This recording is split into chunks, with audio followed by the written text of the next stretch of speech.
This is your psychic girlfriend, Robin Richardson.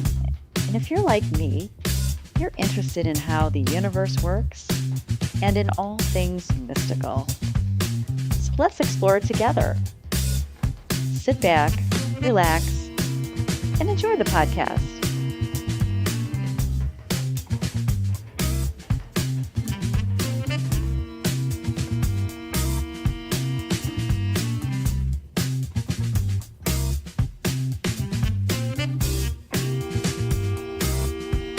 Holy macaroni. It's Robin, your psychic girlfriend.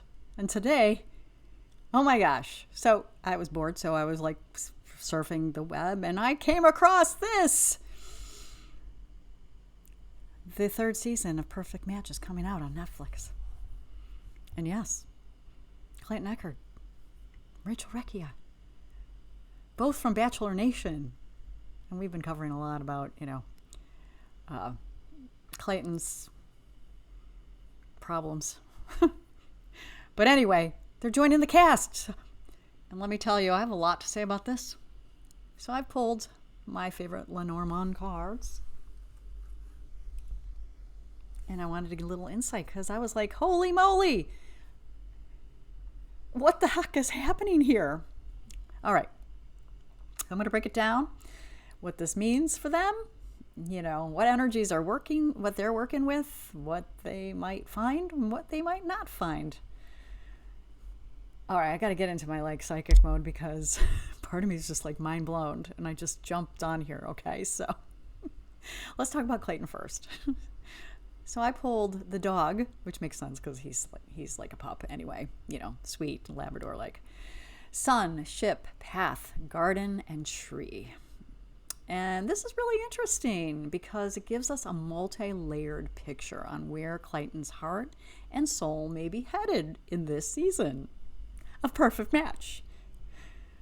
I kind of like the show, by the way, so we're going to cover it. All right. This tells me that he's coming in with loyalty and genuine intentions. He wants something real. But I guess he hasn't gotten enough of reality TV, but that's okay. That's judgment. But this isn't just about screen time for him. He's learned from his Bachelor experience, and it's going to show up with a clear sense of himself and probably a lot stronger emotional maturity. So go Clayton. The sun, well, that's a beautiful omen, and it radiates positivity, charisma, and visibility. He is going to shine in this show. Yay. People will naturally gravitate to him, and he'll have a lot of smiles. He will bring the energy, and he will definitely be noticed. And sometimes it may not be fun notice for him. There might be some jealousy around him. Okay, so then we get the ship and the path, which scream options for him. There's movement, there's possibilities for him. Clayton may be pulled in more than one romantic direction. Now that's not surprising, right? But that's what makes good TV, right? So it could test his decision making. So we are going to see if our boy Clayton has learned anything. And the garden shows he'll thrive socially. He's likable. And he might come out of one of the most liked or well-liked connected cast members. But the tree grounds this whole spread with a sense of longevity and growth. So Clayton isn't here for a fling. He is looking for his soul mate, and he's looking for something lasting. So what could go right for him? Well, he finds connection built on trust and friendship. He's in his element socially, and that helps boost his confidence. Look for maybe some dance classes. He'll probably be teaching a few dance moves, and he'll finally have the space to choose wisely and not out of pressure.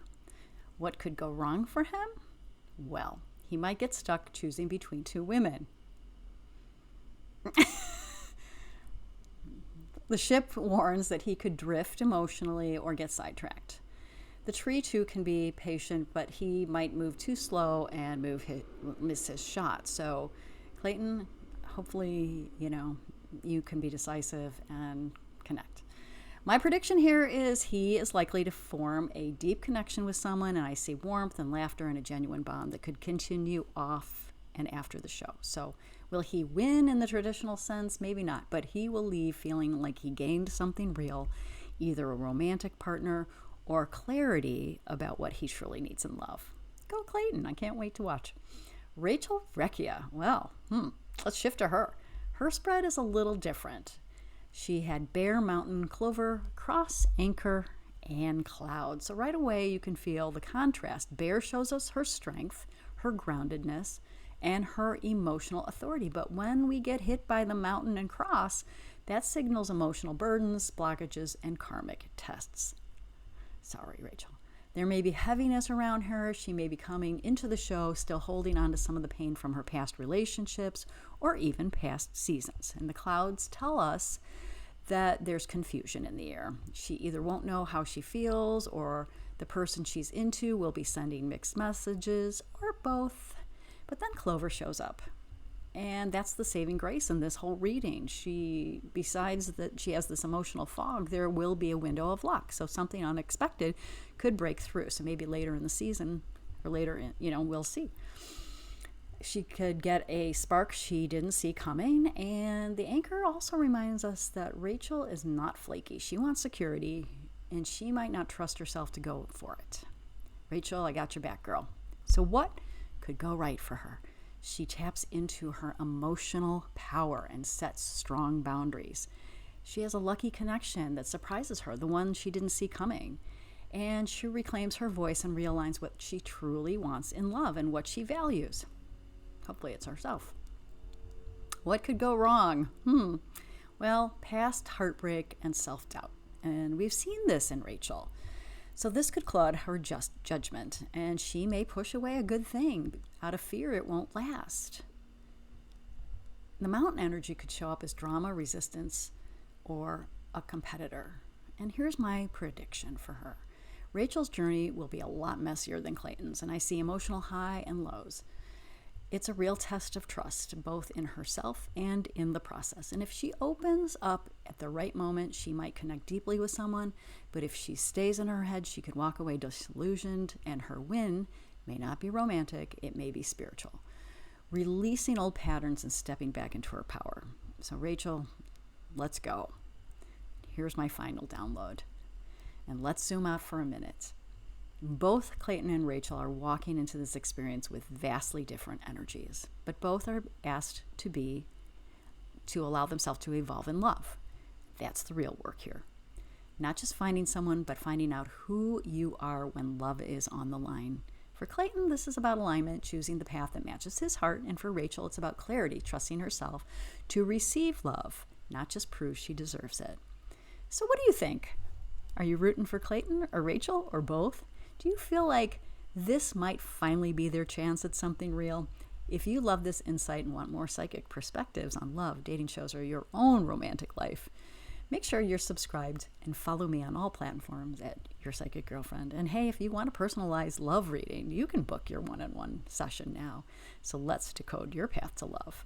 And until next time, protect your heart, trust your gut, and remember, sometimes the messiest paths lead to the most magnetic matches. Good luck to both Rachael and Clayton, and I will see you in the next one because I'm going to be covering this.